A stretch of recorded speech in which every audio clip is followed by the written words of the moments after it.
Hello, everyone, and welcome to today's webinar sponsored by Oracle NetSuite. We are going to dive into practical FP&A strategies for controllers, and we are thrilled that you are here to join us. My name is Liz Brigson, and I'd love to welcome you and help you get the most out of the program today. So first of all, you can utilize the GoToWebinar questions pane to interact with us. If you want to say hi and let us know where you are joining from, let us know if you are in parts of the country, perhaps spring is already making its appearance. If you're out west, I talked to some friends in the Utah area earlier. They said they're in perpetual winter. So let us know where you're joining from, and we're really glad you're here. You can download the handouts for today's presentation from the GoToWebinar control panel. Today's webinar is 1 hour. That means that we will launch 4 polling questions. As long as you respond to 3 of the 4 polling questions, you will qualify for CPE credit, and you can access your certificate directly from your Encoursa dashboard 1 hour after the event concludes. And if you have any questions at all about today's webinar, feel free to contact us at support@encoursa.com. I'd love to connect with you on LinkedIn, and I'd recommend that you connect with our guests and NetSuite on LinkedIn as well. It's just a great way to stay in touch. I'd like to give a big thank you to Oracle NetSuite, our sponsor. NetSuite has everything that you need to grow all in one place. NetSuite supports over 34,000 customers in 217 countries and territories around the world.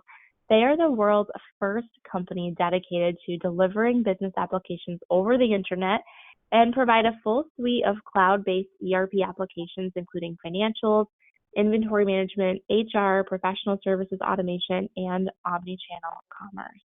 NetSuite believes that with a unified information, every business achieves their vision.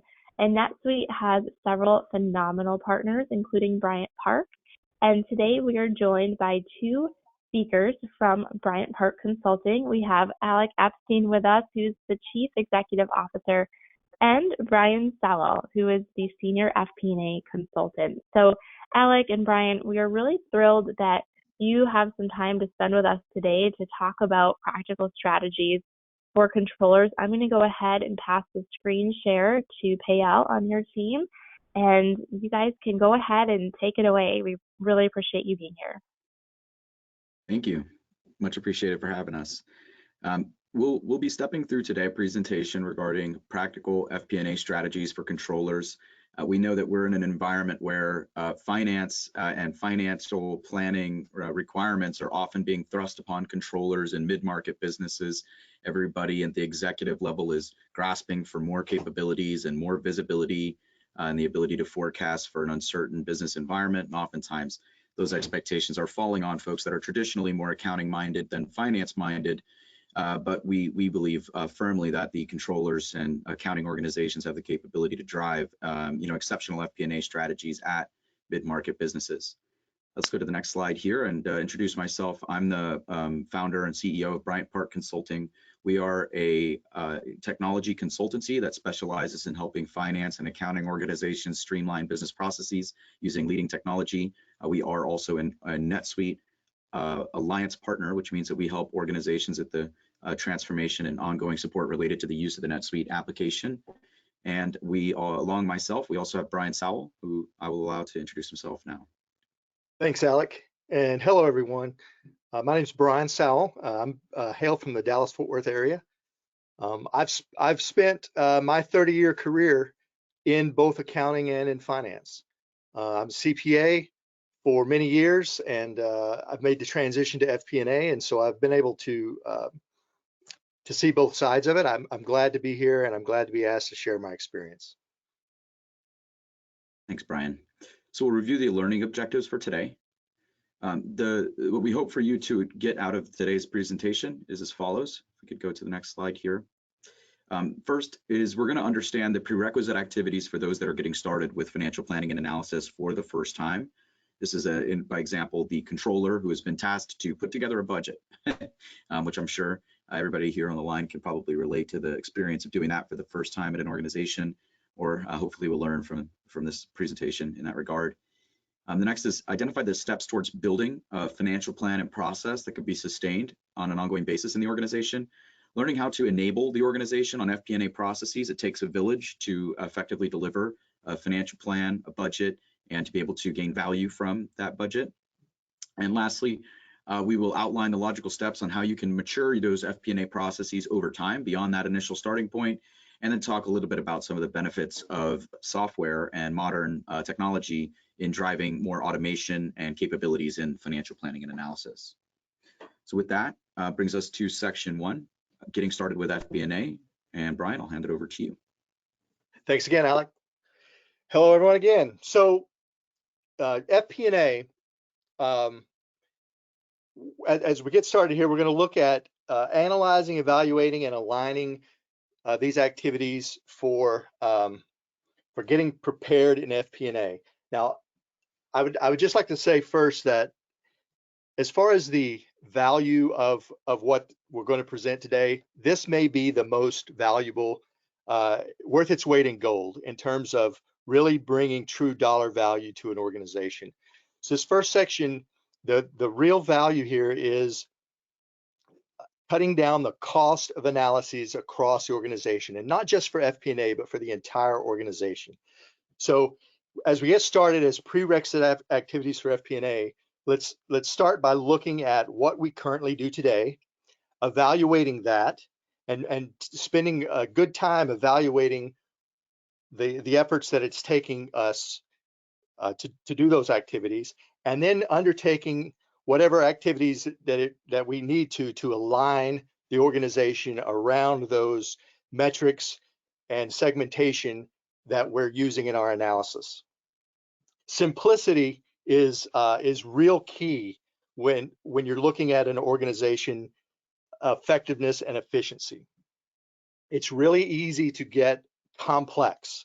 It's really easy to just do something a slightly different way this time because it's convenient. So what we're going to do here in this first section is we're going to analyze ourselves and try to bring alignment across the entire organization. So what are the goals and the priorities of our leadership? What are the things that we are measuring? This all starts at the top. Just like any other true organizational initiative, we have to have our company's leadership involved, and they need to communicate to the organization our responsibility and our authority to bring alignment to the organization. Are we doing any financial forecasting today? And this is not just looking inside of the finance organization or looking inside of the accounting organization to find these things. It's really looking across the organization. What measures is our organization using across the organization for financial analysis today? Are we measuring our performance? If so, who's doing it? Are we doing it in a centralized or a decentralized fashion? What KPIs are we using? Are we missing some KPIs? Where can we find out what KPIs are good for us, for our type of organization? Well, of course, there's industry experts. There's your auditors, right? Your financial auditors are many times a wealth of knowledge around how to judge the performance. They do themselves analyses on companies for going concern type decisions. Who's involved? Who's doing it? How much time are they spending? So these are all the things that we should look at when we're trying to evaluate current state. Next slide, please. So if you hire a business management consultant to come into the organization and help with efficiency, so one of the first things they're going to do is look at an inventory of your reporting that you're doing. And this is what I would recommend that you do. Prepare a list of reports that everyone across the organization is producing, and see, do we have duplication of effort? Are we looking at the same things differently? Are we coming up with 2 or 3 different versions of the truth? You know, how well are we as an organization efficiently measuring ourselves? Look at the formulas that are being used and record those. You know, calculating a variance is quite simple. calculating a plan based on some driver-based methodology can be quite complex. And so we need to capture that knowledge and store it in a central place so that we can refer to it and we can train our organization on what's included and what's not included in these types of analyses. What systems are involved? Why are we doing it? One of the things that I'll say is we're really good at producing new information, but are we really good at stopping the production of that information when it's no longer when the reason no longer exists? I think stopping activities is as important as starting new ones. And then look for opportunities to consolidate that information across the organization so that we're not reproducing effort. And then we're going to look at, again, at reducing complexity. Next slide, please. A glossary that people can refer to for what are the definitions of certain things within our organization is invaluable. I've worked in very large organizations, and one of the most challenging things is to get different parts of the organization to communicate with each other, because when they say something, oftentimes they have different meanings for the same measure. So it's important that we unify around what is included, what's not included, and how to calculate certain key metrics. So this, again, is an invaluable activity. It's something that it's worth your time to spend to do, and it's worth management's time to unify the organization. We can eliminate duplication, we can eliminate redundancy, we can improve communications across the organization because we're talking to each other and we mean the same things. We can reduce the complexity in our systems down to those things that are really identifiably being used in the organization for performance analysis. And we need to undertake this activity and make sure that we spend the time up front to clean up and to consolidate. Next slide, please. So what do we do when we're analyzing this, right? So are the classifications that we're using in all of these analyses from our inventory that we just took, are they different? Are our structures different across different departments, HR versus ERP systems? Are they using the same department structure? What are those classifications and segments that you found that the organization is using? How much activity do we have in generic buckets like unclassified or miscellaneous? But those things really should be evaluated and eliminated. Driving that decision and those descriptions closer to the source is a huge, a valuable investment, because if you're having to recreate categorization and calculations every time that you're using data, that's again an activity that can be very expensive month after month across many pieces of the organization. How can we reorganize this information to better create the quality in our company? So again, as a prerequisite activity, this is a prerequisite activity to FP&A in general. I've been in many situations where we've implemented systems without doing this type of work up front, and what the end result ends up being is systems that try to produce different numbers different ways, and that complexity can actually cause the failure of implementation projects, because there's so much trying to be produced, so many different ways of trying to produce the same information, trying to serve all of those different ways of looking at the business. Next slide, please. So here's a quick chart from the McKinsey Global Data Transformation Survey in 2019. What this chart says is in the finance department, which is the fourth column over, 36% of time is being spent simply organizing the data before you can begin analysis. So in finance, people spend a lot of their time not analyzing or producing results and driving change within the organization, but just coming up with the number in order to do the evaluation, a third of their time. And the last column says a good leading firm will spend maybe 5 to 10% of their time doing these activities. So if you think about that month after month, the cost to the organization is huge. And that's why I focused early on in this section about it being an extremely valuable thing to undertake. Next slide, please. So this is what an analysis may look like. Create a responsibility matrix across for your accounts and across your different segments. Who's responsible for this particular line? Who's responsible for impacting that?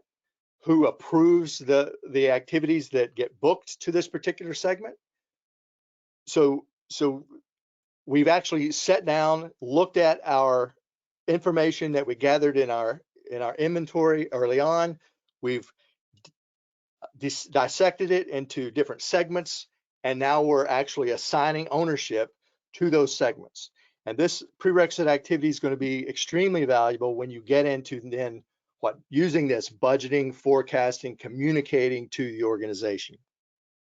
So creating a physical document that has the responsibilities for it by line is a tremendous, again, a tremendous value. Next. So we've arrived at polling question number 1. I'll turn it over to Liz. All right, very good. Hopefully you can hear me. I'm going to go ahead and launch the first polling question. And the first polling question is, when is the best time to address data quality and alignment in an FP&A effort?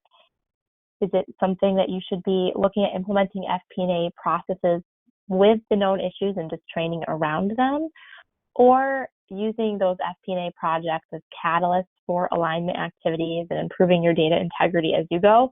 Or should you address data quality activities from the very beginning and before starting a project? So what do you all think? Interested to hear from the audience what you would do, or rather what you think is the right answer. We will close the polling question down in about 5 seconds, and we'll share those results with you all. Okay, thanks everyone for responding. And the leading answer here we can see is C, address data quality activities before beginning a new project. This is a best practice, and I'll turn things back over to our presenters just to provide some further commentary on why this is the right answer. Thanks. Generally speaking, the challenges will be exacerbated in the implementation of a tool or set of processes and extended into those tools and processes. So our general recommendation is, as painful as it may be, to set expectations with executive leadership that prior to being able to achieve their budgeting and planning objectives, that we need to do some house cleaning in advance. And the reason for doing so is really represented on that graph that was represented previously. If they want timely reporting and timely variance analysis, we need to be able to produce that reporting in timely fashion, which means we need good quality data in order to do so. And we all need to be aligned on the segments or dimensions. And what may happen if you do not take the time to do that in advance is you may end up with duplicate or redundant entry or improper categorization of certain account balances. And that could downstream result in a lot of manual work every single period to consolidate that and produce insight. So we generally will recommend doing this well in advance. Thanks, Liz. Let's move on to the next section here. We're going to talk about building our first budget. So when we start off on the journey of building our first budget, we're going to take those business and reporting objectives that we had gathered from the executive leadership, and we're going to hold them at the forefront of our mind. And our first process is to ultimately and generally, you're going to start with building out an income statement forecast or an income statement budget, which some may refer to as a profit and loss statement, but generally is where majority of planning begins. And in time, as you mature your process, you may move on to other representations of forecasting, say, for example, balance sheet forecasting, cash flow forecasting, et cetera. But the income statement is usually the place to start, and where a lot of subsequent plans will then feed back into. The easiest strategy for building your first is to even do it in Excel, as is represented here in the visual, where you can simply take your last 12 months income statement from your current accounting system or from your financial reporting, wherever it resides, and export that into a database by account and potentially by segment, similar to what we have represented here. And then what we can do is use a simple Excel analysis or macros to trend forward those individual account balances, in this case, say revenue, shipping income, intercompany revenue, cost of goods sold, et cetera, based on a historical trend. And we'll talk a little bit about reviewing and assessing those trends, which trend is appropriate to use per account in a moment. But generally speaking, a moving average is a very good place to start. And you can trend forward from the prior periods into future periods, in this case, say taking 2022 data and using it to forecast into the green columns for 2023. Which is not done in this representation, but is what you would ultimately be achieving. Now, from there, once you have that, you would generally seek to get input from the various people who are responsible for each of these segments, as we identified earlier when Brian reviewed the responsibility matrix. And our goal is going to be to allow for those individuals to give us input and take the non-statistical inputs, such that make us differ from the moving average, right? Say, for example, in sales, we have planned promotions or trade shows or new initiatives that we're undertaking. On the purchasing side, you may have new suppliers or suppliers who are discontinuing products or who are increasing prices substantially based on your interactions with them, et cetera. Those things are maybe not known to the historical data set, which are known by the individuals that are responsible for that data set. And so we're going to look to gather input from each of the individuals that are responsible for those accounts to better inform and make adjustments to the forecast. And then from that, once we gather the inputs of each individual department owner or account owner, we'll then roll that up into a consolidated budget and present that and align that with the executive leadership team and look for their top-down input and top-down perspective or broader strategic initiatives to be incorporated as well. And using that, we depending on their top-down objectives, we may need to go back and round through segment owners or department owners again for input and alignment. And once we have that alignment, we're going to take the budget and we're going to publish it so that everybody has visibility into it and it becomes a static reference or representation of the budget. And then begin the process of regularly, and generally you'll do this monthly, distributing a budget versus actual report to each of those account owners or segment owners. And lastly, you're going to repeat this process annually. You're going to build this annual budget is where you'll generally start. And you'll start doing that 3 months generally in advance at the beginning of a period. So it's very common for organizations who maybe are budgeting for a fiscal year that is January to December 31st, for them to begin that process, say, in September and finish that up by December so that they can have the January budget and full year budget in place before that accounting period begins. Let's go to the next slide here. So diving deeper into a couple of those points, first is, taking the last 12 months to create the budget projections. The first thing you want to focus on is materiality. When you're going to take these individual accounts and you're going to choose for them, what is your appropriate planning method? You'll see that green column over to the right, where we're indicating that maybe we forecast some, and these are just representative examples here, but maybe we do some straight line projections, moving average projections, seasonal average, last 12 months plus some growth or minus some reduction, or we go into more complex driver-based planning capabilities where you build an underlying data model that projects or aggregates up to the total amount that we're planning for a balance. But in this case, what you want to do is you don't want to get too fancy or too complex with any particular line that isn't material, right? Why spend $500 to estimate what it's going to take to minimize expenses that are currently represented as $25, right? So is the juice for it to squeeze is something you should consistently be asking yourself. Focus on materiality and only get complex where there is a material advantage to get more complex. And focus on what you can control, right? Getting overly complex about an account that is a fixed expense that you have no control over whatsoever is not going to yield a dramatic value for the organization, whereas adding more complexity to a line or a segment value that is something you have in your control, and you can actually maneuver it with better operations or improved visibility, et cetera, you'll have the ability. It makes sense to focus on that which you actually can control in order to drive improved outcomes. Let's go to the next slide here as well, please. And once you develop that, it's key to go ahead and start having these meetings with budget owners or the individuals that you assigned as accountable or responsible in the matrix that we talked about previously. So, we'd want to sit down with the head of HR, the head of sales, the head of marketing, et cetera, at each department. And generally, you're going to want to schedule a 60-minute meeting once you've prepared that baseline budget based on historical trends. And then you're going to share that budget with them in advance, right? Schedule the meeting a week out, send them the budget, ask them to review and provide input, and potentially make any manual adjustments based on data that they know in their head is relevant to their business, and ask them to include written rationale or comments. So an example would be if I'm speaking with the marketing department and they're letting me know that we're adding another trade show to our hit list, and that's going to cost an additional $20,000 in the month of September.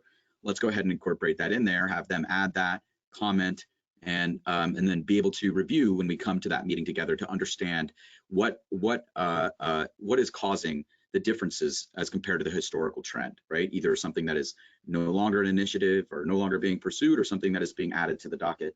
Those things are going to have a meaningful impact and are not necessarily known across the organization or by you in finance, can't be gleaned from the historical data, and need to instead be really, kind of brought to you or brought to your attention as the controller accounting lead by the individual that's driving that initiative. So the goal is to kind of build alignment as it relates to those initiatives and incorporate the financial impact into our budget. And as we do so, what we should be able to do is, once we have their kind of input and incorporated input, we can then get preliminary buy-in from them on that baseline budget. We can follow up after the meeting and incorporate some of the feedback or individual adjustments that they proposed in that meeting, and make sure that they have a copy of that current version budget, and let them know that the next step is then for us to take that into an executive or board review process, which may result in some minor adjustments thereafter based on sort of top-down objectives to improve, say, EBITDA or improve gross margins, et cetera. So from there, once we get their buy-in, let's go on to the next slide here. We'll talk about the executive review, and very similar to the budget owner review, we want to be adequately prepared to make the best use of the executive leadership's time. Generally, you will consolidate the budget details that came from each of those individual department reviews, incorporate their adjustments, and create a new master budget file.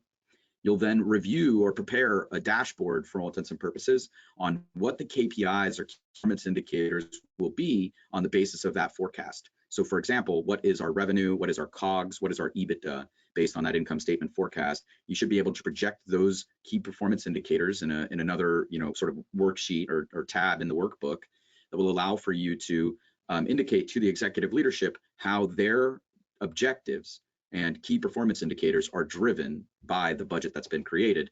And this will allow for them to set some of the top-down objectives, saying, hey, we'd like to actually see larger gross margins or larger EBITDA. What would it take to get EBITDA from 12% to 13.5%, for example? Well, that's going to require going back and figuring out where to realize those cost savings in the indirect or direct expenses. Another good practice is to write some management discussion and analysis, or sort of an executive summary that you can put at the header of that workbook, or just in the body of an email as you send this out to them in advance, and outline, here's my written analysis of this particular projection, and where we see certain key differences from what we've seen historically, and make sure that those are summarized for easy understanding and consumption across the executive leadership team. And once you've done a lot of this prep work, you're going to go ahead and schedule or repurpose an existing 2-hour meeting for the board or for the executive leadership team, and you're going to provide them that budget draft with the MD&A and with the key performance indicators in advance, generally at least 1 week in advance, so that they have the time to review and provide input and analysis based on their perspective. And by the time we show up to that 2-hour meeting, we're able to take in advance a lot of their pre-planned analysis and some of their top-down adjustment requests in order to be able to quickly process those and have a productive discussion in that meeting with a large number of folks present. And after that, you will take those top-down adjustments that they're providing as an example. Hey, take EBITDA from 12% to 13.5%. What does that require? Well, it requires going back to the department leads and identifying where those cost savings can be achieved or realized, How you want to distribute that across the department leads is something up for debate, but the key thing to understand is you're going to need to go back after this meeting with the executives and renegotiate some of those adjustments with the department leads in order to then get buy-in on the budget that is aligned to the organizational objectives and KPIs. And we call this top-down and bottoms-up planning, where you're balancing the interests of all stakeholders and meeting somewhere in the middle to a budget that aligns to those key performance indicator objectives. And lastly, you'll follow up with feedback, share the feedback with the executive team. And once you have that executive top-down, bottoms-up alignment, you will then publish that final budget for the period, generally in a shared system, such as your ERP or accounting package, or in a non-editable Excel or spreadsheet document that could be referenced by anybody on an ongoing basis, namely specifically with visibility into those accounts or segments that they have responsibility for. And last but not least, you really need to train everybody on how to understand that budget and how to understand how to assess variance. It may be the perspective of accounting teams that we all know how to read a variance report, but we don't. Most people, a lot of operational folks need a little bit of additional training, enablement, and translation to understand what they see when they see a variance and how they should assess or dig into those variances on an ongoing basis. So enablement can't be cut short in this objective either. Let's move to the next slide here. And lastly, on an ongoing basis, we need to distribute the variance reporting. This is the whole purpose of creating a budget. It's not just to set the budget and then never look at it again. The objective is to then manage the business to that budget so that we can realize the objectives of the organization. So first thing, you want to set expectations with the team that they are not going to get a budget versus actual report for the prior period on the at 12:01 a.m. on the first day of the next period. We all know that it takes time to close the books, do reconciliations, allocations, amortization entries, whatever else it may be happening at the end of your period. You know how long it takes you to close the books. Doing variance reporting will certainly put the pressure on you to get the books closed more quickly. But that's generally speaking, something that may take anywhere from 3 to 10 business days, and if the practices are strong. And so you want to set the expectation of the team that you will generally be producing the budget versus actual reporting for them after the close of each accounting period. And in order to allow for you as well to prepare a little bit of management discussion and analysis, or some written analysis for them to review that has to do with the sort of readout of the variance. Second, you're going to want to enforce either somebody just going in each period once the books are closed, running this report and distributing it, or if you have good technology skills or capabilities that are provided to you by a software application like an ERP system, you can automate the distribution of that budget versus actual report upon the period close, and you can also do the same for that variance analysis. And then lastly, what you'll want to do is you'll want to go ahead and schedule recurring meetings or regular meetings, maybe 30 to 45 minutes at the conclusion of each quarter, maybe mid-month, first month of each quarter, for example, to sit down and review the variance analysis for the prior period, and where appropriate, identify strategies to mitigate unwanted variances and identify how those can be resolved in the immediate term for the remainder of the period. So let's proceed forward. And it brings us to polling question number 2. Liz, I'll hand it over to you. Wonderful. We'll get the polling question launched, and then we have a couple questions from the audience that we'll address. The second polling question is up on your screen, and the question is it appropriate to choose a driver-based planning methodology for as many P&L accounts as possible for greater accuracy? True or false? Okay, well, everyone's answering. Let's address a couple of questions. So Cheryl, who has a sense of humor, also has a really good question. Is it a good practice for a budget owner to also be the variance owner? So how about that? I think it depends on the size of the organization. In the event that the individual who is responsible for the budget has also control over the expenditures that they are seeing, then they are in many cases going to be also labeled the variance owner. So it's actually quite common in smaller organizations for one individual to be both budget and variance owner, and in some cases approver. However, the larger that the organization gets, sometimes you may see that some of the spend may be managed by somebody within the department or expenditures may be approved by somebody within a department. So you'll start to see those deviate from being the same person as the organization gets larger. Very good. We have another question from William wanting to know, what is the best practice or example to get preliminary buy-in on a budget? This is a good question. It's sometimes hard to pick that starting point, and it sometimes seems there's back and forth with negotiations. So what's a good best practice on where to start? Yeah, I think one good practice is similar to what we stated in this presentation. You want to try and identify their objectives and their performance metrics and objectives in advance of presenting that to them. Then you have the insight as to what their expectations are for, say, growth or cost cutting within their department or account. And likewise, when you have that information, then you can sort of anticipate the expectations of coming in with a budget. So for example, you don't want to go to sales, hear that they want a 10% growth objective, and then deliver a budget that demands 25% growth. You're very likely to have somebody who is unwary in receiving that. Similarly, you don't want to go to a department owner in human resources where they have the stated objective to stay the same size that they are, as an example, and tell them that they need to reduce their fixed costs or variable costs by 25%. So aligning with their objectives in advance, and to an extent aligning with the overall company objectives in advance, it's going to help you come in with a budget that has a higher probability of being already aligned to their expectations. But the other thing that you may find though is it's a negotiation, right? And so try to get as much insight into the perspective of the person you're negotiating with before you go into those negotiation discussions, and you'll be much more equipped to successfully get that buy-in. Excellent. We have a couple more questions, but let's go ahead and close the polling question down, review that, and keep rolling, and we'll have some time for some more questions later on.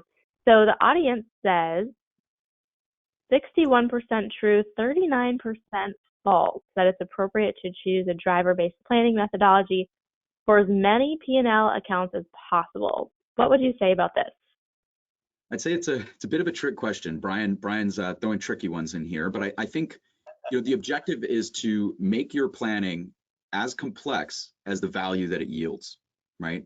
So I wouldn't recommend, for example, doing this for as many P&L accounts as possible, but really for as many P&L accounts as it makes sense to do so for. So if you have an expense line, which again is maybe only representative of $5,000 of expenses over the course of a year, it may not make sense to have an FP&A driver-based planning model that takes $10,000 to build the driver-based planning approach. But I think these are both good responses either way. I think what's more important is to really understand where it makes sense to do so and not to. And with that, we're going to go to the next section of the presentation here, Payal, if you could, and that's enabling the organization on FP&A processes. And we'll dive right in. So you're kind of to the message, I forget whose question it was a moment ago regarding getting buy-in. It's a challenging thing to do, no doubt. And so a portion of our presentation here is dedicated to enablement and change management. And so some of the common challenges you're going to experience when you perform an FP&A process rollout, so you're going to get the obvious and general resistance to change. Hey, previously I wasn't doing this, and now you're making me do it, right? I got more tasks on my plate than I previously thought I had. That generally is something that people will present resistance to unless they have substantial familiarity with or aligned to the benefits. The second one is a lack of financial management skills. The truth of the matter is, in many organizations, especially in the mid-market, we have management professionals who do not have exposure to budget variance analysis, even review of financial statements. And so there's a prerequisite level of knowledge that we need to try and instill in the organization and in the participants in the process in order for them to be able to glean the value, or really understand the value and purpose of executing on these activities.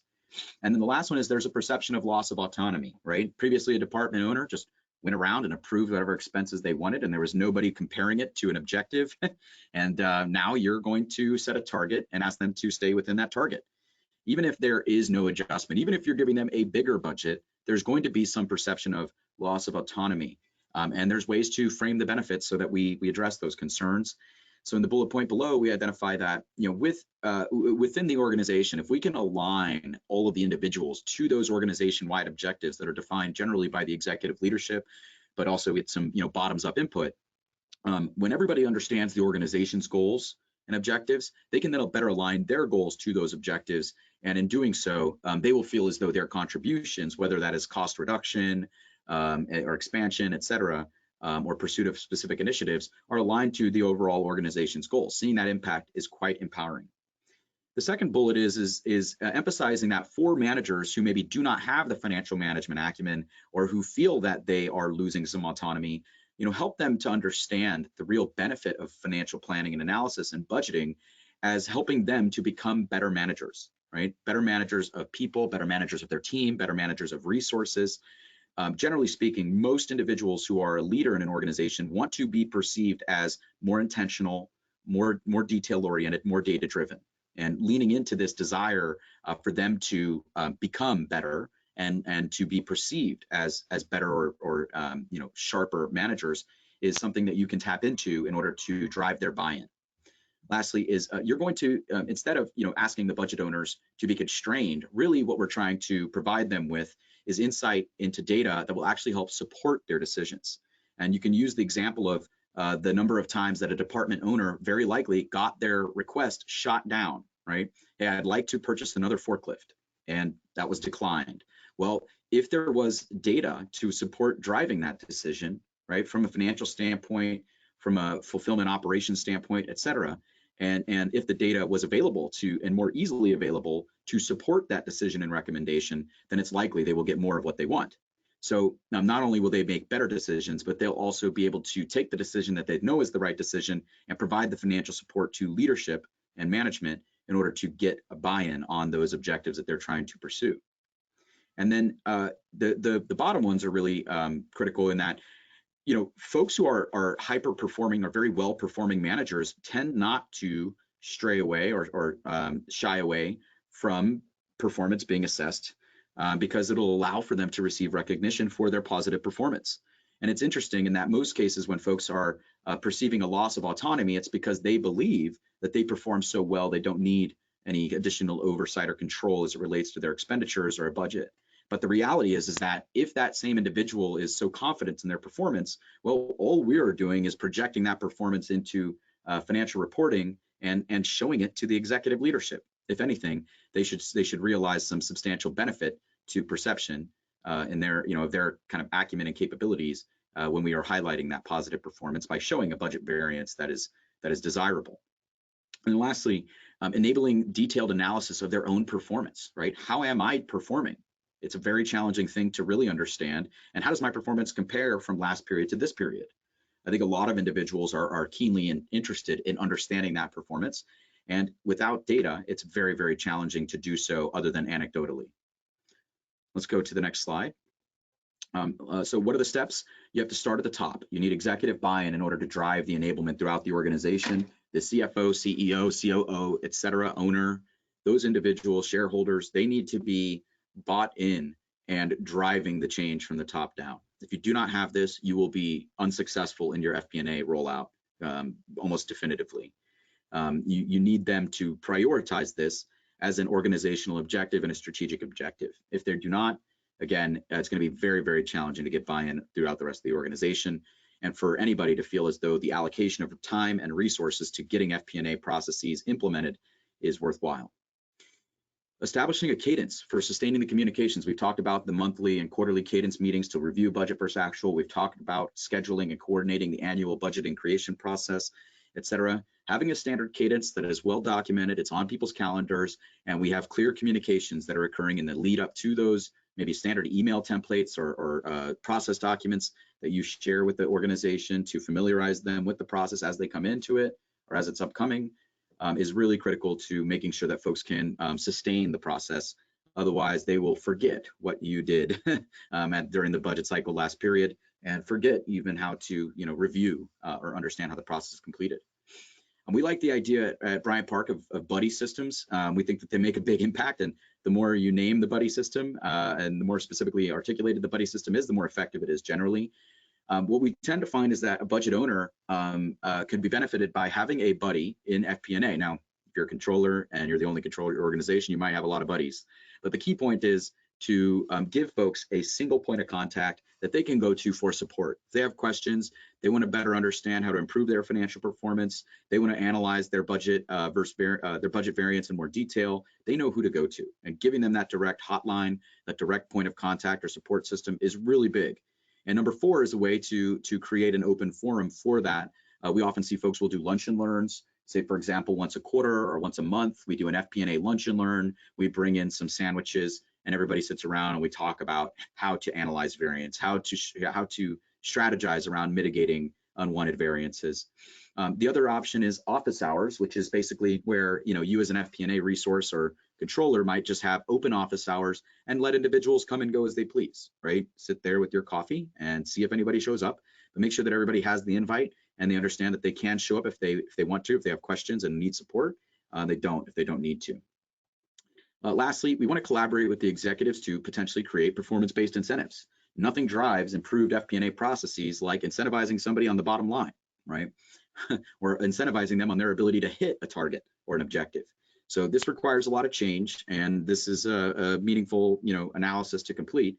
So maybe you don't roll this step 5 out, immediately. Maybe you give it a year or 2 of budgeting and budget variance analysis or more. But eventually tying incentives of executive leadership and departmental leadership to the performance of their organization is generally a very strong way to get everybody really heavily aligned to it. It could be a blessing and a curse in many ways, but generally helps to get everybody on the same page. And then the last one is, again, doing consistent training and enablement every period on the FP&A process. You have new employees coming in, you have people being promoted into department lead roles, suddenly taking accountability for a budget. And this happens on a recurring basis all day, every day, and you'll never be able to stop that. So your objective is to really reinforce the training and enablement all the time. You're going to be very repetitive in nature. You'll have a standard presentation, standard email templates, et cetera, that help you just continually keep everybody on the same page. Let's move on, and that brings us to polling question number 3. Liz, take it away. All right, good. We'll get this polling question launched, and the question is, which is the main objective of enabling an organization on FP&A processes? Is the goal to align the entire organization and be able to communicate what's going on financially? Is it to become more agile and to make adjustments and adapt to changes? Or A and B? We had a couple other questions that I'll address while we're waiting for the responses to come in. Question going back to the budgets and the variances you were talking about. What do you find are the variances that are most meaningful? Forecast to budget, actual to budget, or actual versus prior year? It's a loaded hard question. to pick, isn't it? Response is it depends, but I'll say that any unplanned variance to prior year is certainly worth inquiring about. However, in many cases, you may have captured the justification for that variance in advance, so that may be a little bit less meaningful if you're doing a good job of planning strategic initiatives in advance. The budget versus actual, I think, tends to be where folks see the most value, or the forecast to actual. But Bryant, do you have any comments on that? Yeah, again, it depends.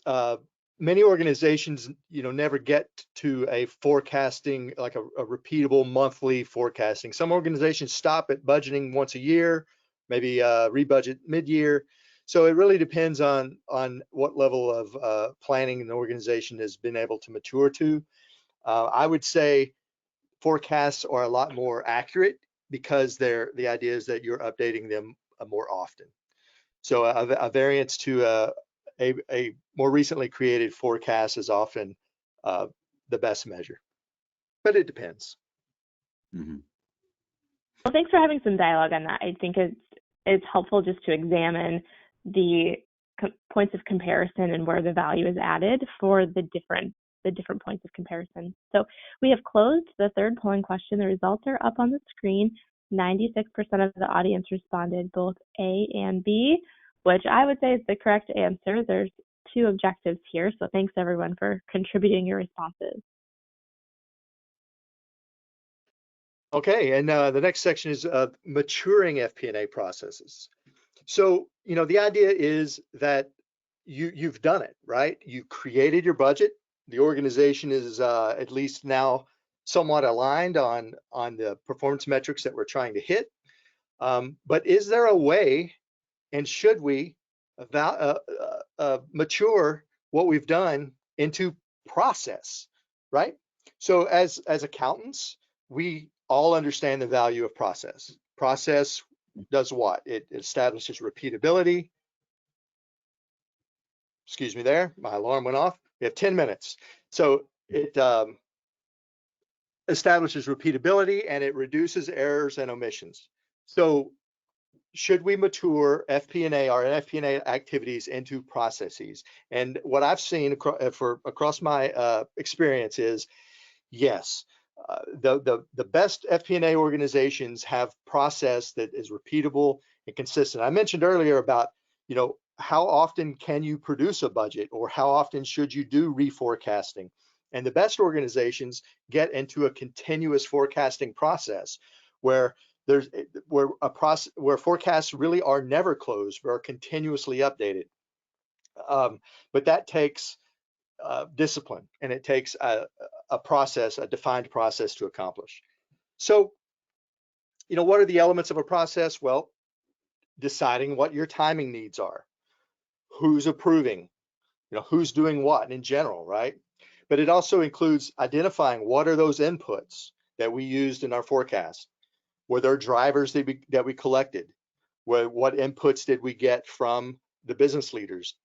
Their growth expectations? What about units or any other measures that we use as inputs? And identifying and documenting those and establishing a process for continuously getting updates. What are we producing? What is the output and distribution of our efforts? And then, of course, very important to any process is what are our roles and responsibilities with regard. So who's doing what, who's accountable, who's contributing to it, who's just simply informed about it. So that's we often refer to that as a RACI matrix, RACI, very useful tool: responsible, accountable, consulted, and informed. And we identify who those people are. And we give them very specific needs, and then we evaluate ourselves against that to mature our processes. And another thing we're going to look at, go ahead and go to the next slide, please. Another thing that we're going to look at is maturing ourselves beyond what we just did. So we may have produced a budget at a certain level, but we want to go deeper. Going deeper oftentimes takes more time, but not if we have done those prerequisite activities and we have segmentation properly defined. It can actually be quite simple. Of course, the next section, we're going to talk about tools and how tools enable that simplicity as well. But we want to focus on sustainability and timeliness of our process.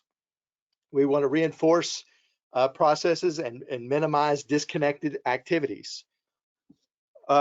Review and improve FP&A documentation. Documentation is always very key, and I find that FP&A, perhaps many of these plans aren't considered controls in an organization that would get the level of documentation that we might often see, but documentation is no less important.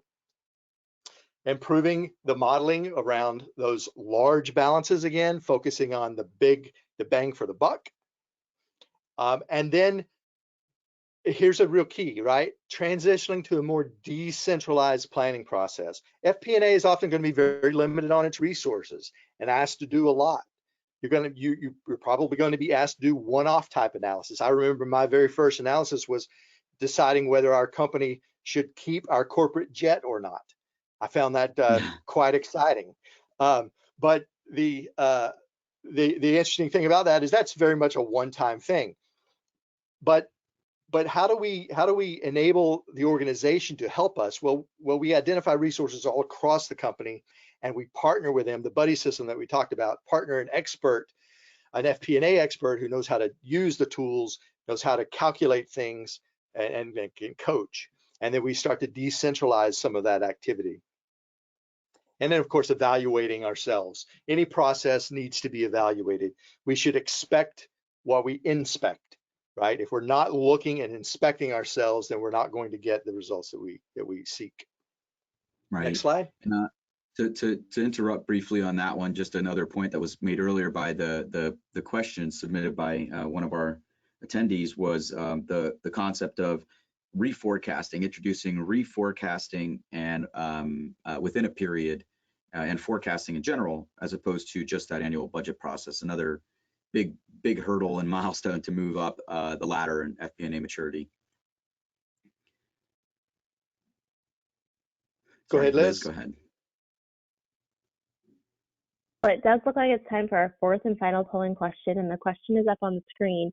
The primary goals of building an FP&A process are to increase FP&A efficiency, establish repeatability, and reduce autonomy of business leaders, constrain organizational decision-making and hold leaders accountable, or reduce errors and emissions, which will lead to improved performance. So what do you think is the goal of building an FP&A process?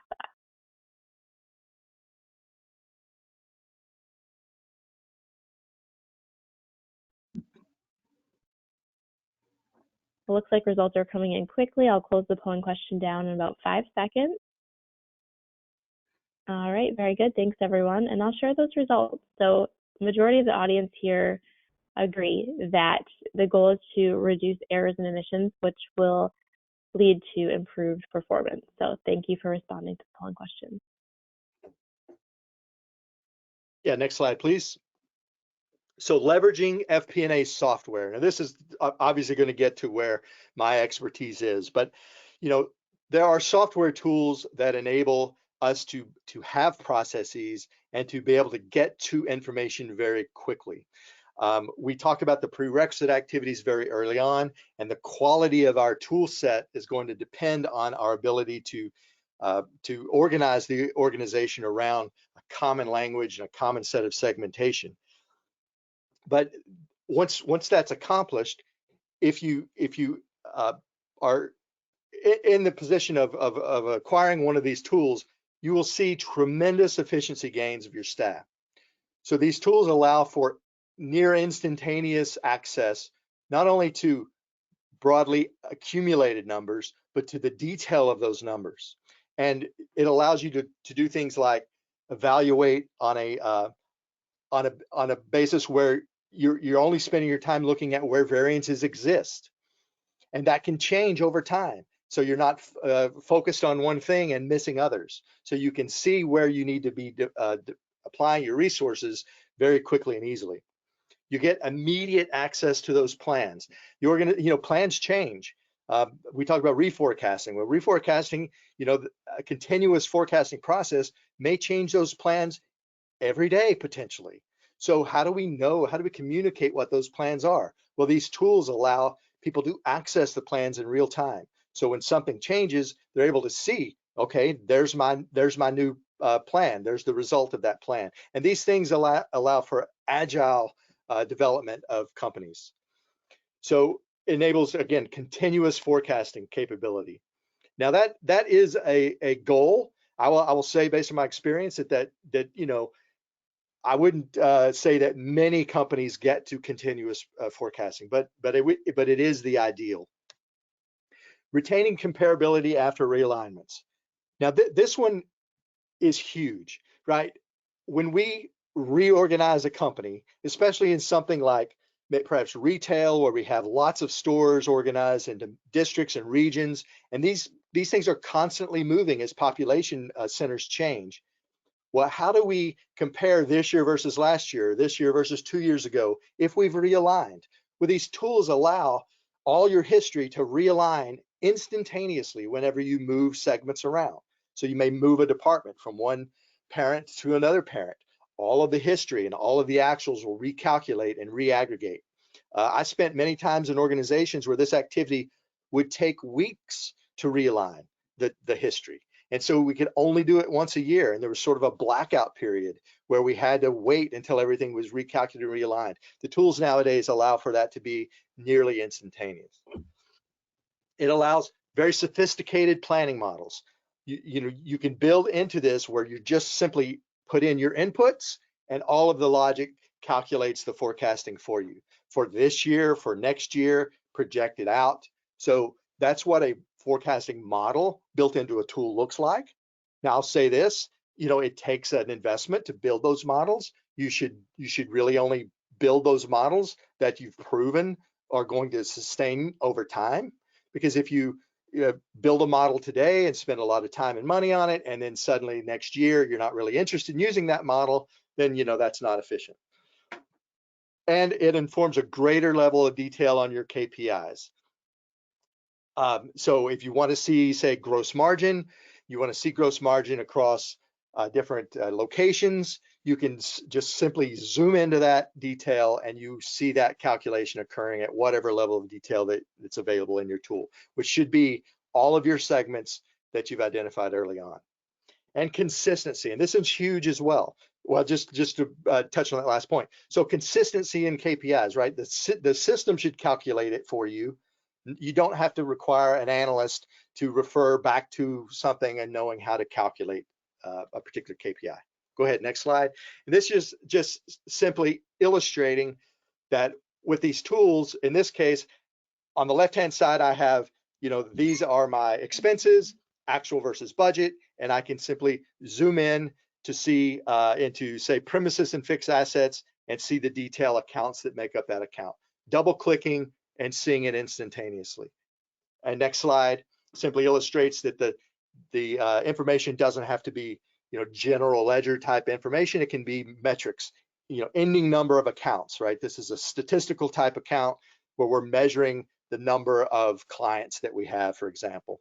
And we can just simply look at that by our legal entity or see it across time very quickly and very easily.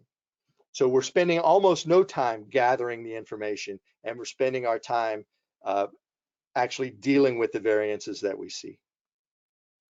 And that's it. That concludes it. I'm going to turn it back over to Alec for final words. So just to review the learning objectives that we covered here today, we spent time understanding the prerequisite activities that you should embark upon in order to get prepared for a solid FP&A process. We also have identified the steps for building your first financial plan or budget.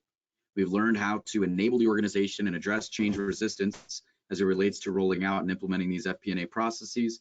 And we have then outlined the steps over time as to how you might mature those processes and articulated the benefits of some of the modern FP&A software that's available to organizations like yours. So we really appreciate your contributions and inputs, and we don't have much in the way of time for Q&A, but we will take any of those questions that were not yet responded to, and we'll follow up with those as separate emails. Again, I encourage you all to reach out to the Oracle NetSuite team, myself, Alec, Bryant Sowell, and Payal Modi on LinkedIn. We're here and available to answer any questions you might have, and look forward to connecting with you in the future. Liz, over to you.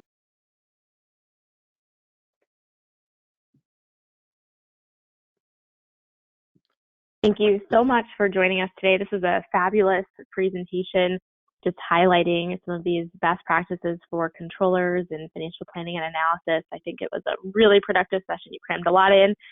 And I know that we're going to see the feedback saying you probably could talk about this for several hours. So we'll make sure to get your contact information into the follow-up email so the audience can take a look out for that and connect with you. I'm seeing many people saying, thank you, well done, thanks for sharing your knowledge. So as we close, for the audience, when you close the GoToWebinar control panel, a pop-up will appear on your screen. You can take the survey. We'd love your feedback, and the recording, the handouts, and the your CPE certificate will all be available from your Encoursa dashboard. So thank you all for joining us today. Thank you to our sponsor and our guests, and we'll look forward to having you back with us again soon. Take care.